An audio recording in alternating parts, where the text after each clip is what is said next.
Wolfmare's Guide to Better Thieving by Wolfmare Shadowcloak.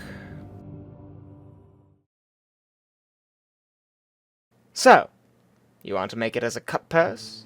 You want to live the life of a criminal, always one step ahead of everyone, and pockets brimming with septums?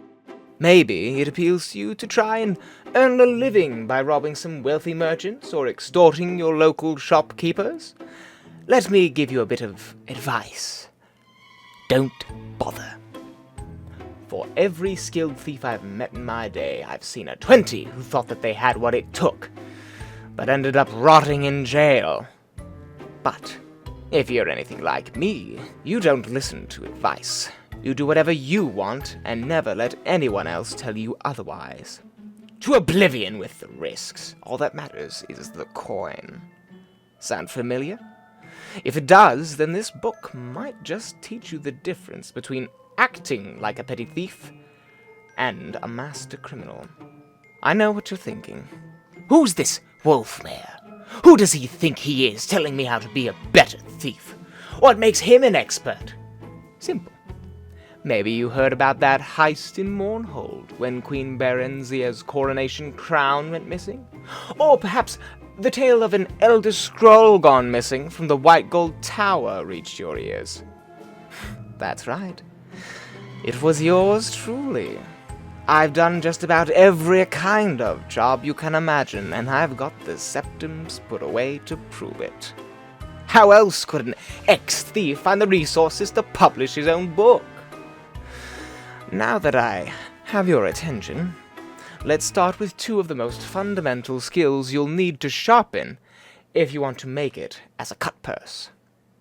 Picking locks and picking pockets. And before you roll your eyes and throw this book aside in disgust, I can promise you that the easiest way you're going to get caught is by ignoring the basics.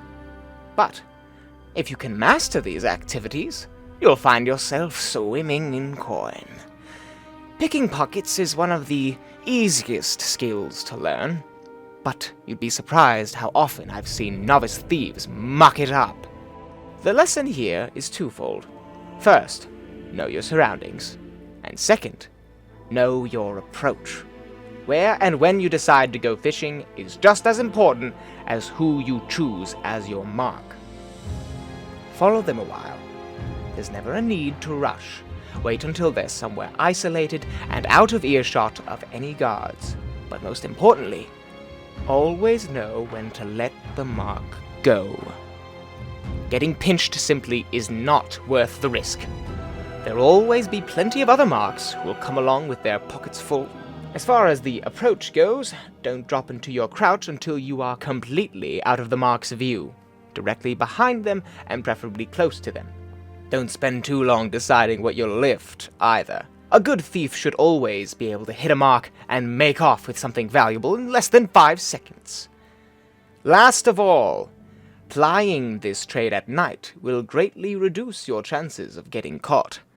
If you have no other choice, and you have to do it in daylight, just make sure you aren't out in the open.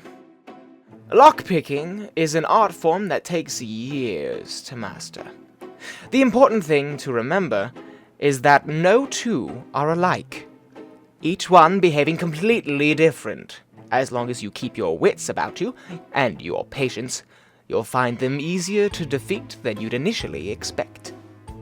Good picks are always essential. Make sure you have plenty of them tucked away in your pockets.